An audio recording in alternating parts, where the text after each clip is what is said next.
अहम इजलास तलब कर लिया है और उसमें क्या फ़ैसले होने वाले हैं।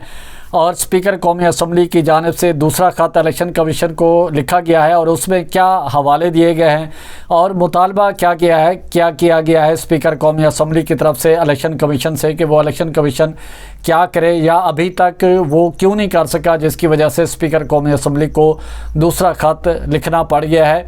और इससे पहले पार्लिमानी लीडरों की जानिब से भी स्पीकर कौमी असम्बली को ख़त लिखा गया और उसमें क्या हवाला दिया गया। तो स्पीकर कौमी असम्बली ने उसके बाद फिर इलेक्शन कमीशन को ख़त लिखा और इलेक्शन कमीशन को ख़त मौसूल हो गया और जिसके बाद फिर इलेक्शन कमीशन ने इजलास तलब करने का फ़ैसला किया है। इंतहाई अहमियत का हामिल है। आज का ये अहम टॉपिक है जो आपकी नज़र करना चाहते हैं। तो सबसे पहले बात करेंगे, स्पीकर कौमी असम्बली ने दूसरा ख़त इलेक्शन कमीशन को लिखा है और इलेक्शन कमीशन से ये मुतालबा किया है कि वो जो कौमी असम्बली की मखसूस नशिस्तें हैं उनका नोटिफिकेशन जारी करे। और स्पीकर कौमी असम्बली ने ख़त में ये भी लिखा है कि इलेक्शन एक्ट 2024 पास हो चुका है और उसमें वाज़े तौर पर लिखा गया है कि कोई भी उम्मीदवार जो आज़ाद उम्मीदवार है 2 दिन उसके पास होते हैं, यानी कि 72 घंटे उसके पास होते हैं। किसी भी सियासी जमात में वो शामिल हो सकता है। अगर वो शामिल नहीं हो सकता तो वो फिर आज़ाद तस्वर होगा। तो इलेक्शन कमीशन ने इसका फ़ैसला किया है कि इस पर इलेक्शन कमीशन को ख़त लिखा है स्पीकर कौमी असम्बली ने। स्पीकर कौमी असम्बली ने अपने ख़त में ये भी लिखा है कि कौमी असम्बली अभी तक मुकम्मल नहीं है, फ़ाल नहीं है मुकम्मल, क्योंकि मखसूस नशिस्तें इतनी बड़ी तादाद में आने नोटिफिकेशन होना बाकी है। तो इस मामले को ख़त सामने रख के इलेक्शन कमीशन ने इजलास अहम तलब किया है और इलेक्शन कमीशन का इजलास कल होगा और उसमें जो स्पीकर कौमी असम्बली की जानिब से ख़त लिखा गया है उसका इलेक्शन कमीशन के मेम्बरान के सामने वो ख़त रखेंगे, जिसके बाद फिर इलेक्शन कमीशन किसी हतमी नतीजे पर पहुँचेगा। तो ज़्यादातर ज़राए का दावा है कि कभी उम्मीद है कि इलेक्शन कमीशन कल इजलास के बाद जो मखसूस नशिस्तें हैं कौमी असम्बली की उनकी कामयाबी के नोटिफिकेशन जारी करे।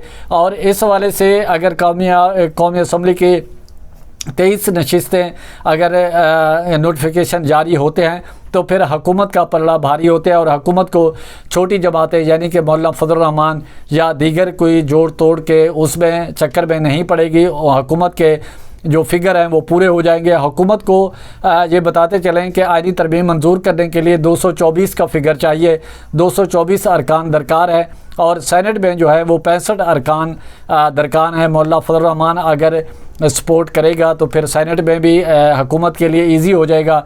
और हुकूमत ने आईनी तरमीम के हवाले से मंजूरी के लिए तमाम तर तैयारियाँ मुकम्मल कर लिया हैं और हुकूमत की तमाम तर नज़रें जो है वो इलेक्शन कमीशन पर हैं और इलेक्शन कमीशन उनकी मदद के लिए जब ये नोटिफिकेशन जारी करेगा तो उसके बाद फिर जो सूरत हाल है और जो स्ट्रेंथ है वो हुकूमत की बिल्कुल वाज़े हो जाएगी। और हुकूमत के पास इस टाइम अगर बात करें तो हुकूमत के 214 नंबर जो है वो पूरे हो चुके हैं। इससे पहले हुकूमत के 212 थे। Pakistan Peoples Party NA 171 NA 171 Rahim Yar Khan से पीपल्स पार्टी सीट हासिल की है, कामयाबी हासिल की है। और दूसरा सबीना खालिद घुर की जो मखसूस नशिस्तों पर आई है पीपल्स पार्टी की, तो पीपल्स पार्टी की 2 नशिस्तों का इजाफा हुआ है और पीपल्स पार्टी के 214 हैं। और हुकूमत को आईनी तरमीम के लिए 10 लोग चाहिए, जबकि 23 जो कौमी असम्बली की मखसूस नशिस्तें अगर आ जाती हैं तो फिर हुकूमत को किसी छोटे सियासी जमातों से बात करने की ज़रूरत नहीं होगी कौमी असम्बली में। अलबत्ता सेनेट में 65 नंबर पूरे करने के लिए जमीयत उलमा इस्लाम मौलाना फजलुर रहमान की ज़रूरत पड़ेगी। और हुकूमत ने एक तरफ से मौलाना फजलुर रहमान की भी बात मानी है कि उनका जो है जो बात मानी है कि शंघाई ताउन तंजीम के बाद हुकूमत इजलास बुलाए और ये जो तरमीम है आईनी तरमीम इसको मंजूर कराए। हुकूमत ने किसी हद तक मौलाना फजलुर रहमान की बात मान ली और अब मौलाना फजलुर रहमान को भी ज़ाहिर हुकूमत की बात माननी पड़ेगी, गिव एंड टेक होता है। और मौलाना फजलुर रहमान ने भी मुसवदा हुकूमत से कहा है कि आप उनके साथ शेयर करें और जमीयत उलमा इस्लाम का जो मुसवदा है हुकूमत के साथ शेयर करेगी।